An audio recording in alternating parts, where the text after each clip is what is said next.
C TET जनवरी 2024 के लिए ये मैथ क्लास की क्लास 2 है। इससे पहले हम लोगों ने टोटल 1 क्लास कंप्लीट कर लिया है, जो बहुत ही इंपॉर्टेंट क्वेश्चन की सीरीज चल रही है। आपको एग्जाम्स में डायरेक्टली ये क्वेश्चन देखने को कहीं ना कहीं मिलेगी। अगर आप वीडियो में पहली बार आए हैं तो कृपया लाइक और सब्सक्राइब जरूर कीजिएगा। चलिए इंपॉर्टेंट क्वेश्चन की सीरीज को स्टार्ट करते हैं। आज का पहला क्वेश्चन आप यहाँ पर देख पा रहे होंगे, एक दुकान में 2 से 39 खिलौने हैं। मतलब उसके पास टोटल कितने खिलौने हैं? पहले 239 खिलौने हैं। 70 और खिलौने लाए गए, उनमें से 152 बिक गए, तो बचे हुए खिलौने की संख्या क्या थी? देखिए क्वेश्चन को अच्छी तरह देखिएगा, किस तरह ये बनाना है। पहले दुकानदार के पास दुकान में कितने टोटल खिलौने थे? उसके पास टोटल थे 239। ठीक, 70 और मतलब क्या होता है? जोड़ना। जैसे कि मान लीजिए आपके पहले पास एक लड्डू था, एक और लड्डू दिया गया, तो आपके पास टोटल कितना लड्डू हो गया? 2 लड्डू। उसी तरह यहाँ बोला 70 और खिलौने लाएं, तो मतलब 70 और खिलौने लाएं, उनमें से 152 बिक गए। मतलब कि अगर आपके पास 2 लड्डू थे, उनमें से एक लड्डू कोई खा गया, तो आपके पास कितने लड्डू बचे? 1 लड्डू बचे। उसी तरह मतलब इसमें घटाना होगा, कितना? 152। ठीक है दोस्तों। इसके बाद देखते हैं यहाँ पर 70 और खिलौने लाए, उनमें से 152 बिक गए, तो बचे हुए खिलौनों की संख्या। देखिए यहाँ पर पूछा है बचे हुए खिलौनों की संख्या, लेकिन आप ऑप्शन अगर यहाँ देख पा रहे होंगे तो यहाँ पर घटा करके फाइनल आंसर नहीं दिया गया है। इसने यहाँ पर फॉर्म में पूछा है कि किस फॉर्म में लिखा जाएगा। तो देखिए हमारा यहाँ फॉर्म ऑलरेडी यहाँ निकल चुका है कि 239 + 70 - 152। तो हम ऑप्शन में देखेंगे 239 + 70 + 152 किस में है? तो देखिए यहाँ पर ऑप्शन नंबर 3 में हमको यहाँ देखने को मिल रहा है कि 239 + 70 - 152, मतलब 239 + 70 - 152 किस में है? ऑप्शन नंबर 3 में। ठीक है दोस्तों, हमारा आंसर यही होगा। अगर हमसे वो माइनस टोटल करके पूछता तो हम क्या करते? ये दोनों को जोड़ते हैं, 239 और 70, उसमें से जो मान आता उस मान में से 152 को घटा करके जो फाइनल आंसर आता वो लिखते हैं। लेकिन हमसे ये फाइनल आंसर नहीं पूछा था, हमसे ये सिर्फ फॉर्म पूछा था कि किस फॉर्म में लिखा जाएगा। तो हम यहाँ पर देखिए निकल चुका है 239 + 70 - 152। ठीक है दोस्तों, हमारा आंसर हो जाएगा ऑप्शन नंबर 3। आपके सीटेट एग्जाम्स में कुछ हल्के भी आते हैं, कुछ हार्ड क्वेश्चंस भी आते हैं, और कुछ जो है घुमा करके भी पूछते हैं। वो आपको खुद से वहां पर आपको बनाना पड़ेगा। तो आप इस जैसे जैसे मैं कराता जा रहा हूँ, आप उसकी प्रैक्टिस करते चलिएगा। चलिए क्वेश्चन नंबर दूसरी तरफ चलते हैं। क्वेश्चन नंबर दूसरा बोल रहा है, एक पेंसिल का मूल्य 2 रुपया है, या 2 माफ कीजिएगा, यहाँ गलती से टाइपिंग हो गया, सिर्फ 2 होगा यहाँ पर। एक पेंसिल का मूल्य 2 रुपया है। अमित 1.5 दर्जन पेंसिलें खरीदता है और दुकानदार को 100 रुपया का नोट देता है, तो उसे कितने रुपए वापस मिलेंगे? देखिए क्या बोला, एक पेंसिल है, एक पेंसिल का दाम कितना है? 2 रुपया। ठीक, अब उसने कितने पेंसिल खरीदे हैं? 1.5 दर्जन। तो आपको पता होगा 1 दर्जन में कितना होता है? 12। तो 1.5 दर्जन कितना होगा? 12, और उसका आधा कितना होता है? 6। ठीक, तो ये हो गया 1.5 दर्जन। ये 1.5 दर्जन, 1.5 दर्जन बराबर कितना होगा? 12 और 6 18। तो हमारे पास टोटल कितना पेंसिल हो गया? 18 पेंसिल। तो उसने कितने पेंसिल खरीदा? 18 पेंसिल, और एक पेंसिल का दाम कितना है? 2 रुपया। तो हमसे पूछा है कि टोटल पेंसिल कितना का दाम था उसका? 18 पेंसिल का दाम कितना होगा? तो देखिए यहाँ पर निकाल लेते हैं। चलिए इसको हम यहाँ पर मिटा करके देखते हैं। एक पेंसिल का दाम कितना आया था हमारा? 2 रुपया। तो 18 पेंसिल का दाम कितना हो जाएगा? 18 × 2 कितना आएगा? 18 दूना 36। मतलब उसने कितने रुपया का पेंसिल लिया? 36 रुपया का। उसका पेंसिल का दाम टोटल कितना हो गया? 36। लेकिन उसने कितना रुपया दिया दुकानदार को? 100 रुपया दिया। ठीक, अब 100 रुपया देने के बाद दुकानदार उसको वापस कितना करेगा? मतलब तो वो तो काट करके देगा। तो 100 में से 36 हम लोग क्या करेंगे? माइनस करेंगे। ठीक है, तो 100 में से 36 माइनस करने से कितना आएगा? 10 में से 4 गया, 6 गया 4, और यहाँ 9 में से 3 गया तो 6, 64। हमारा वो दुकानदार उस लड़के को कितना वापस करेगा? 64 रुपीज़, क्योंकि उसका पेंसिल का दाम टोटल कितना हो गया था? 36 रुपया। लेकिन उसको दुकानदार को कितना वापस करना पड़ेगा? 64 रुपया, क्योंकि उसने 100 रुपया दिया था उसको। तो देखिए ऑप्शन में 64 कहीं नहीं है, इसलिए ये प्रिंट मिस्टेक हो चुका है। तो यहाँ पर होगा 64। तो ऑप्शन नंबर 3 जो है हमारा आंसर सही होगा, 64। 4, क्योंकि उसने 100 रुपया दिया था। हमसे कितना पेंसिल का दाम ये नहीं पूछा था कि पेंसिल का दाम कितना है, पेंसिल का दाम तो टोटल 36 रुपया। हमसे पूछा कि जब वो 100 रुपया दिया तो वो दुकानदार उसको वापस कितना रुपया करेगा, तो दुकानदार उसको वापस कितना करेगा, 64 रुपया पेंसिल का दाम काट करके। ठीक है, चलिए क्वेश्चन नंबर 3 चलते हैं। दोस्तों अगर आपको वीडियो अच्छा लग रहा हो तो कृपया लाइक और सब्सक्राइब जरूर कीजिएगा। चलिए क्वेश्चन नंबर 3 देख लेते हैं। 3759 गुने 9573 के गुणनफल में दहाई और इकाई अंक का योगफल। ये क्वेश्चन बहुत अच्छी तरह से देखिएगा दोस्तों, बहुत इंपॉर्टेंट क्वेश्चन है ये, अच्छी तरह से आप लोग समझिएगा इस क्वेश्चन को। देखिए थोड़ी सी बड़ी कर लेता हूँ मैं इसको। देखिए बोल रहा है कि ये अंक जो दिया हुआ है टोटल, ये डिजिट्स, और ये डिजिट्स का जो गुणनफल आएगा टोटल, उसका दहाई और इकाई अंक का योगफल। चलिए मैं लिख के दिखाता हूँ अच्छी तरह से, आप अच्छी तरह देखिएगा। 3759 इंटू 9573, इसका जो मल्टीप्लाई करके आएगा, ये दहाई और इकाई अंक के जगह पर जो अंक आएगा यहाँ पर, उसको प्लस करके यहाँ पर बताना है कि वो कितना होगा। ठीक है दोस्तों, तो आप एग्जाम्स में कभी भी ये पूरा मल्टीप्लाई मत कीजिएगा, नहीं तो आपका समय सब चला जाएगा। आपसे सिर्फ पूछा है इकाई और दहाई, तो हम भी सिर्फ क्या निकालेंगे, इकाई और दहाई ही निकालेंगे यहाँ से। तो देखिए इकाई दहाई निकालने के लिए हमको सिर्फ यही 2 डिजिट का करना होगा मल्टीप्लाई। तो देखिए 9 से करेंगे, 9 तिया 27 का 7, हाथ में 2, और 3 पच्चे 15 और 2 17 का 7, इंटू 9 सत्ते 63 का 3, हाथ में 6। अब यहाँ नहीं लिखेंगे आगे, क्योंकि अब हमसे आगे से मतलब नहीं, हमको 2 डिजिट का मान यहाँ पर ही निकालना है। तो 7 का 7, और ये हो गया 7 और 3 10, 10 का 0। हमसे 2 ही डिजिट पूछा, आगे हमको बढ़ना नहीं है, हमको इकाई और दहाई मिल गया। इकाई पर कितना है 7 और दहाई पर कितना है 0, तो ये दोनों को हम लोग जोड़ेंगे। 0 + 7 कितना आएगा, 7 में 0 जोड़ेंगे तो 7। यही हमसे पूछा था, इकाई और दहाई। हमको ये पूरा मल्टीप्लाई करके नहीं निकालना है, ठीक ना। हमसे सिर्फ जो यूनिट डिजिट जो आएगा और जो दहाई आएगा, इकाई दहाई जो हम लोग जानते हैं, इकाई दहाई इधर से शुरू होता है, तो इकाई हमसे कितना आया 7, दहाई कितना आया 0, तो वही दोनों का मान जोड़ करके जो आएगा वही हमारा आंसर होगा। तो कितना आया हमारा आंसर 7, ऑप्शन नंबर 1 में है। ठीक है, आपको कभी भी इस तरह के क्वेश्चंस को वहाँ पूरा सॉल्व नहीं करके निकालना है, नहीं तो आप सॉल्व कीजिएगा फिर निकालिएगा, उससे बहुत टाइम जाएगा। उतना देर में आप 3 से 4 क्वेश्चन कर लीजिएगा। ठीक है दोस्तों, अच्छी तरह से ये वीडियो देखिएगा। आपको जरा सा भी कहीं डाउट होगा तो आप कमेंट में जरूर मुझसे पूछिएगा। ठीक है, चलिए क्वेश्चन नंबर 4 की तरफ चलते हैं। क्वेश्चन नंबर 4 बोल रहा है निम्नलिखित में से कौन सही है। यहाँ स्टेटमेंट दिया, ये बहुत इंपॉर्टेंट क्वेश्चन है, इससे क्वेश्चन जरूर आपको एग्जाम्स में देखने को मिलेगी। निम्नलिखित में से कौन सा सही है, यहाँ स्टेटमेंट 4 दिया हो, इस स्टेटमेंट को आप लोग पढ़िए एक बार। ठीक है, चलिए देखते हैं। 100 परवर्ती का पूर्ववर्ती 1000 है। सबसे पहले मैं बता दूं परवर्ती और पूर्ववर्ती क्या होता है। ठीक है, देखिए परवर्ती मतलब बाद का, अब पूर्ववर्ती मतलब पहले का। जैसे कि ये 10 है, ठीक, 10 का पूर्ववर्ती, पूर्व मतलब पहले, तो 10 का पहले क्या आता है 9।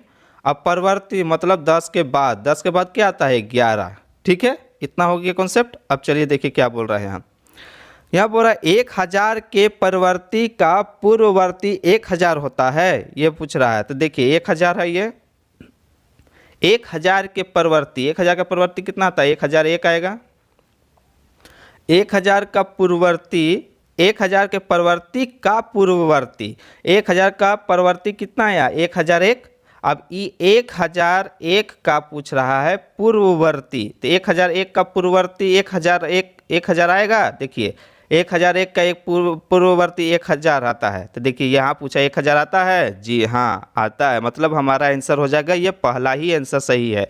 और स्टेटमेंट को देख लेते हैं, अच्छी तरह से क्लियर हो जाएगा। देखिए 1000 के पूर्ववर्ती, 1000 के पूर्ववर्ती कितना आएगा 999 आएगा। एक पहले कितना था 999, पूर्ववर्ती का पूर्ववर्ती, देखिए ये जो आया 999, अब इसका पूर्ववर्ती कितना आएगा 998 आएगा।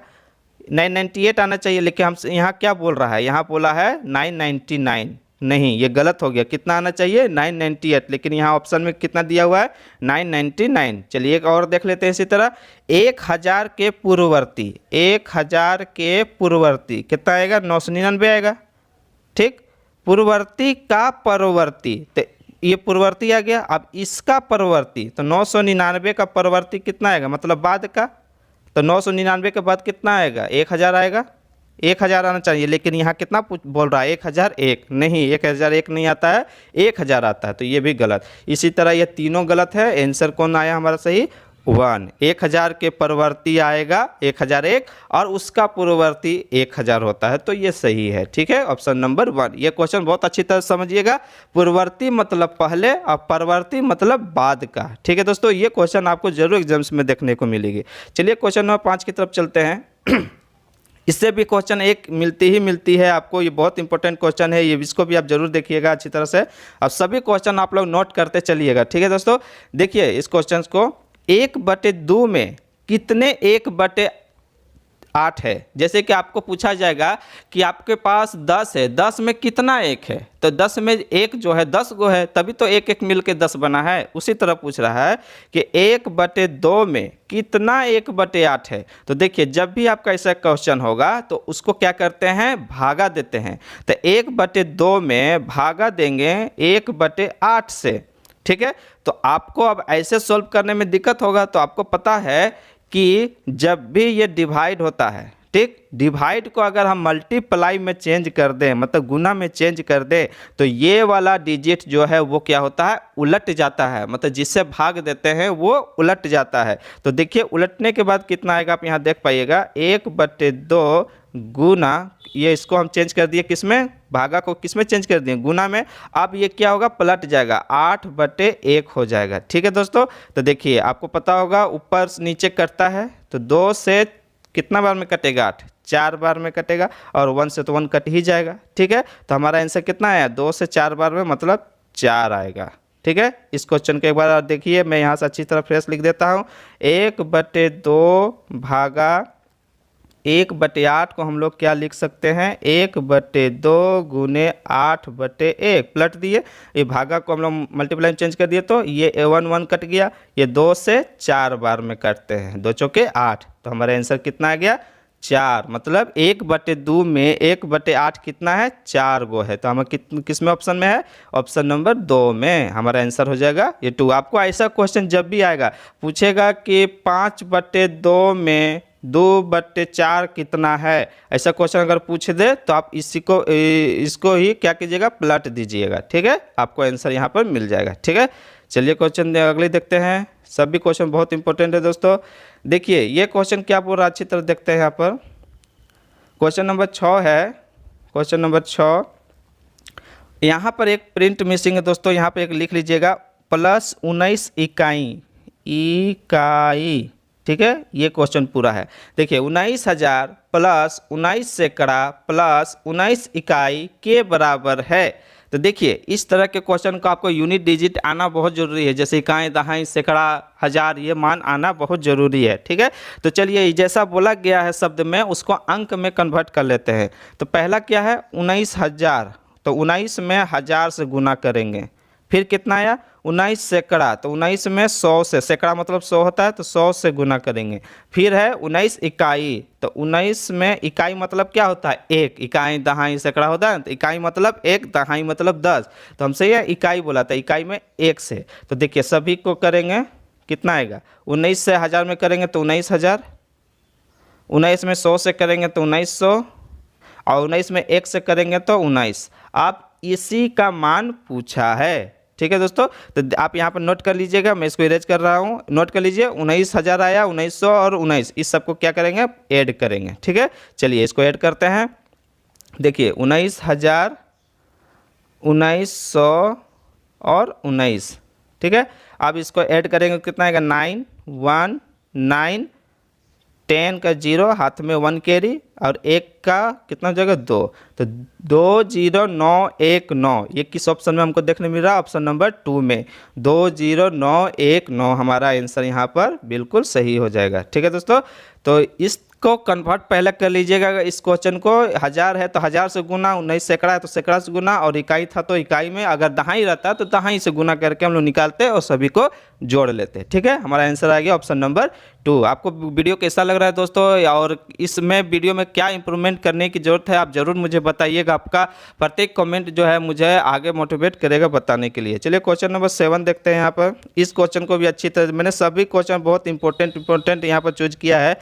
आप यहाँ पर देख पा रहे होंगे 5 6 7 5 6 7 5 6 7 को 5 6 7 से विभाजित किया जाता है तो भागफल कितना है, मतलब कितना बार में कटेगा। तो देखिए इस टाइप के क्वेश्चन को कितनी आसानी से मैं बता रहा हूँ बना करके। आप अगर एग्जाम्स में इसको बनाने जाइएगा तो बहुत टाइम लगेगा, आपको टाइम वेस्ट हो जाएगा। मैं इसको एकदम 1 सेकेंड में आपको इसको देखते के साथ अब बना दीजिएगा। देखिए पहले क्वेश्चन उतार लेता हूँ मैं।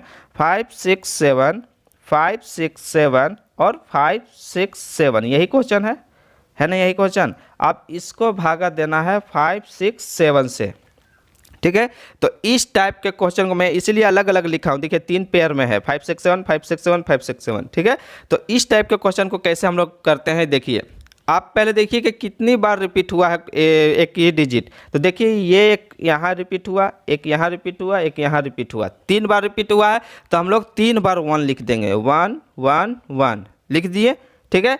अब जितनी डिजिट रिपीट हुई है उससे 1 कम करके 0 जो है बीच में डाल देंगे। अच्छी तरह सुनिएगा, जितनी बार जो डिजिट रिपीट हुआ है, जैसे कि ये 5 6 7 3 डिजिट है तो 3 डिजिट रिपीट हुआ है। यहाँ भी देखिए 3, यहाँ भी 3, यहाँ भी 3, 3 रिपीट हुआ है। तो हम लोग क्या करेंगे, उससे 1 कम करके उतना 0 बीच में डाल देंगे। तो यहाँ 3 था तो उससे 1 कम करेंगे, कितना आएगा, 2 0 हो गया। यहाँ भी देखिए 2 0, क्योंकि मैंने क्या बोला, जितना था उतना से कम बीच में डालेंगे। तो बीच में यहाँ एक खाली था, यहाँ खाली था, 2 कम करके 1 कम करके 2 डाल दिए। अब इसी यही जो है हमारा यहाँ पर क्या हो गया, आंसर ये आ गया। देखिए 1 0 0 1 0 0 1, देखिए यहाँ पर है 1 0 0 1 0 0 1। क्वेश्चन को अच्छी तरह से एक बार समझिएगा दोस्तों। जितनी बार रिपीट है क्वेश्चन 5 6 7 5 6 7 5 6 7, इसको 5 6 7 से ही करना था। तो जितनी बार रिपीट हुआ पहले उतना 1 लिख लेंगे, और जितनी रिपीट हुआ था उससे जितना डिजिट था, मतलब यहाँ पर कितना डिजिट था, 3 डिजिट था, 3 डिजिट में से 1 कम करके उतना 0 बीच में सिर्फ डालेंगे। यहाँ बीच में ये खाली है और ये खाली है तो उसी में डाल देंगे। तो यहाँ 3 था तो 3 से 1 कम करके कितना हो जाएगा, 2 2 को 0, यहाँ भी 2 को 0, बस यही हमारा आंसर आ गया। ठीक है दोस्तों, अच्छी तरह से समझिएगा। चलिए क्वेश्चन नंबर 8 देख लेते हैं। हमारा क्वेश्चन नंबर 8 है, ये बहुत अच्छा क्वेश्चन है, टाइम एंड ट्रेवल का क्वेश्चन, इससे एक क्वेश्चन आता ही आता है। आप देखिए समय से क्वेश्चन है ये। क्वेश्चन नंबर 8 बोल रहा है कि 2:58 साय, ये सब अच्छी तरह ध्यान दीजिएगा। साय, प्रातः, संध्या, ये क्या बोल रहा है वो अच्छी तरह देखिएगा। साय से 4 घंटा 59 पहले क्या समय था। मतलब अगर आपको अभी मान लीजिए अभी आप 8 बज रहा है तो 8 बजे से रात का 8 बज रहा है तो उससे 2 घंटा पहले कितना बजेगा। जाहिर सी बात है 6 बजेगा, शाम का 6 बजेगा। तो उसी तरह यहाँ पूछा है कि शाम का 2:58 हो रहा है तो उससे 4 घंटा 59 पहले कितना बजा होगा। मतलब क्या करने से आता है, माइनस करने से आता है। पहले हमको कन्वर्ट करना सीखना होगा। तो ये ऐसा नहीं निकलेगा कि 2 में से 4 घटा देंगे, नहीं ऐसा नहीं। पहले ये देखिए साय बोला है शाम को, तो आपको पता होगा रात दोपहर को 12 बजे के बाद जो क्या होता है, अगर ट्रेन का आपने टाइम देखा हो तो 12 बजे के बाद कितना बजता है, 13 14 15 ऐसे बजता है। बस उसी तरह हमको कन्वर्ट करना, आपको 12 ऐड कर देना है अगर शाम बोलेगा तो देखिए यहाँ शाम बोला था तो शाम में क्या करेंगे, 12 + 2 घंटा 58 कितना आ गया, 14:58। ये मेन टाइम हो गया। मतलब उस समय कितना बज रहा था, ये 2:58 की जगह कितना आ गया, 14:58। मतलब उस समय दोपहर का या शाम का बोले तो 14:58 हो रहा था। अब पूछा कि इससे पहले, इससे कितना मिनट पहले, 4 मिनट 59 सेकेंड, 4 घंटा और 59 मिनट पहले कितना बजा था। ठीक है दोस्तों, तो देखिए अब क्या करेंगे, हमारे पास मान कितना गया था, 14:58। अब इसी में क्या करेंगे, 4:59 को घटाएंगे। ठीक है, आप यहाँ तक देखिए, अच्छी तरह से देख पा रहे होंगे। तो अब क्या करेंगे, 58 में से तो 59 नहीं घटेगा। तो अब क्या करेंगे, हमें फिर एक बार फ्रेश लिख देता हूँ इसको। देखिए 14:58 में 4:59 को घटाना है, तो नहीं घटेगा तो हम यहाँ से 1 कैरी लेंगे। तो यहाँ पर आप 100 इसको ना कर दीजिएगा। क्यों, क्योंकि समय जो होता है 1 घंटा लेने से, 1 घंटा में कितना मिनट होता है, ये घंटा है और ये मिनट है, तो 1 घंटा में 60 मिनट होता है। हम यहाँ से 1 कैरी किए हैं तो 60 मिनट इसके पास जाएगा। तो हो जाएगा ये 13, यहाँ से एक निकाल लिए, और ये 58 में 60 जोड़ेंगे तो कितना आएगा, 8 और 6 5 11, 118 मिनट हो जाएगा इधर। और अब इसमें से 4:59 को घटाएंगे तो देखिए 18 में से 9 गया तो 9, और यहाँ 10 बचा, 10 में से 5 गया 5, और यहाँ बचा 13, 13 में से 9 गया तो 9 4 13 मतलब 9। अब याद देखिए ये टाइम तो आ गया, 9:59 हो रहा है, ये कंफर्म हो गया कि वो कितना बज रहा होगा उस समय 9:59। लेकिन यहाँ ऑप्शन में अगर आप देख पा रहे होंगे तो यहाँ 9:59 सुबह भी है और 9:59 शाम भी है। तो आप एक बात याद रखिए, ये दोपहर का लगभग में 3 बज रहा है, उससे पहले जब जाएंगे तो 12 बजे से जैसे ही उधर चले गए तो अब क्या हुआ, दोपहर का 12 बजे से पार हो गए उधर, तो अब तो वो सुबह में गिनती आ गया, मॉर्निंग में आ गया, तो कभी भी ये शाम वाला नहीं होगा। ठीक है, कौन होगा, सुबह वाला होगा। 9:59 AM हो जाएगा ये, मतलब ये सुबह का जो दिन वाला 9:59 है वो आंसर हो जाएगा हमारा। ठीक है दोस्तों, कभी भी ऐसा क्वेश्चन हो, शाम हो, उसको कन्वर्ट कर लीजिए। 12 बजे के बाद जैसे भी टाइम बोले, दोपहर के 12 बजे के बाद, उसमें आप 12 ऐड कर दीजिए, आपका आंसर आसानी से आ जाएगा। ठीक है, चलिए मैं आशा करता हूँ क्वेश्चन अच्छी तरह समझ में आया होगा।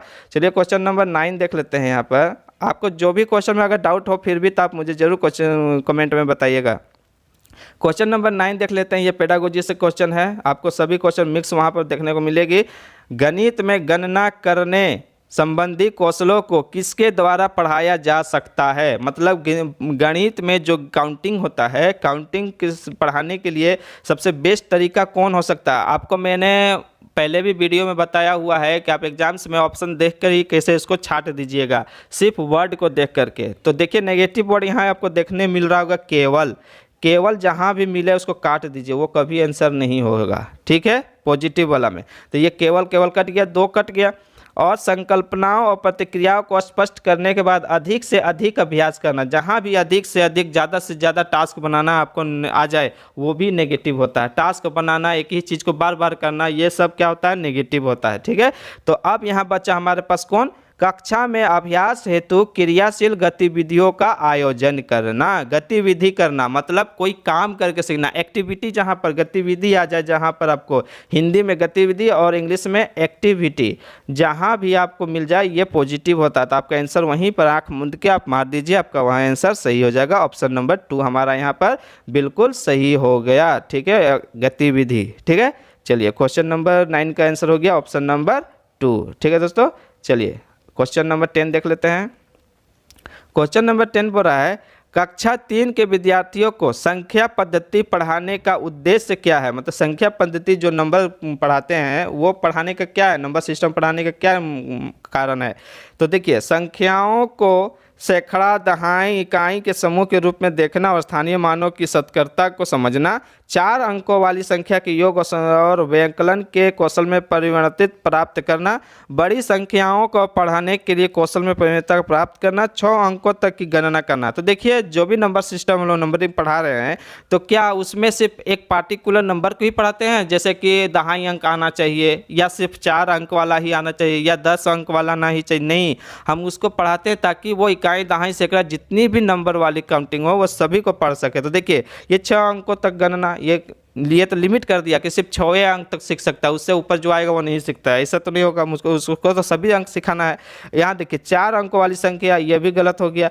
बड़ी संख्याओं को पढ़ने में कौशल परिवर्तन, सिर्फ बड़ी संख्या, छोटी संख्या वो नहीं पढ़ेगा। जैसे कि मान लीजिए ये 10 है तो क्या ये 10 नहीं पढ़ेगा, इकाई दहाई है, तो वो उसको सिर्फ बड़ी, जो ये इतना नंबर बड़ा होगा सिर्फ वही बड़ा नंबर पढ़ेगा, नहीं, उसको बड़ी और छोटी दोनों उसको आना चाहिए। तो ये भी जो है वो गलत हो गया। ठीक, ऑप्शन नंबर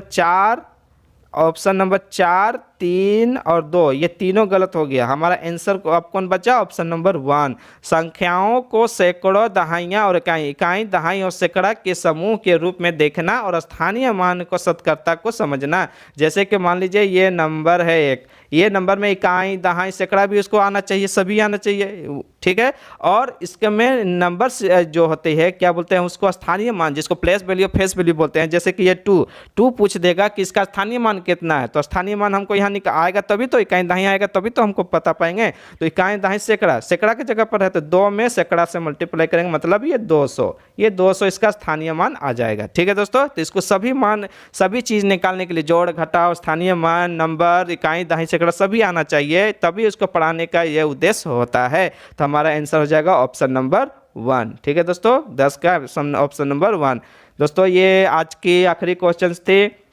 आपको वीडियो कैसा लगा ज़रूर बताइएगा और ज़्यादा से ज़्यादा लोगों को शेयर कीजिए। मैं गारंटी देता हूँ आपको एग्ज़ाम्स में जो थ्योरी जो आती है सिर्फ मैथ न्यूमेरिकल वो 15 नंबर की आती है, 15 में से आपको जो है वो 13 नंबर कहीं भी नहीं जाएगा, आपको 13 नंबर 15 में ज़रूर आ जाएगी। और पेडागोजी ही मैं साथ साथ करा रहा हूँ तो कहीं ना कहीं आपको 22 जो है 30 में से 22 जो है 22 से 25 नंबर आपको ज़रूर आप करके आइएगा एग्जाम। मैं झूठ नहीं बोलूँगा कि आप 30 में 30 करके आए, क्योंकि बहुत ऐसे क्वेश्चन है, लंबा लंबा क्वेश्चन रहता है, उसको करने में टाइम लग जाता है। तो आपको कैसे जल्दी करना है मैं वो भी बताऊँगा लास्ट में, कि इससे जब आपके पास टाइम नहीं बचेगा तो सिर्फ ऑप्शन देख के ही आप उसको टिक कर दीजिएगा, आप सही हो जाएगा। किस तरह वो मैं बात बताऊँगा। अभी आप 22 से 25 नंबर उठाने के लिए तैयारी करते रहिए मेरे साथ, आपको मैं गारंटी देता हूँ आपको ज़रूर नंबर इसमें आएगी। ठीक है दोस्तों, आपको वीडियो कैसा लगा ज़रूर कमेंट में बताइएगा। चलिए मिलते हैं अगली वीडियो में। मैं सभी वीडियो का जो है अलग से प्लेलिस्ट बना दिया हूँ, यहाँ पर आप देख पा रहे होंगे ईवीएस का भी एक प्लेलिस्ट है, सीडीपी का भी है, और अब मैथ का चल रहा है तो मैथ का भी एक अलग से प्लेलिस्ट बना हुआ है। सभी लोग जा करके सभी वीडियो जा करके एक बार वॉच कर लीजिएगा। ठीक है दोस्तों, आपको प्यार बनाए रखिएगा। Thank you.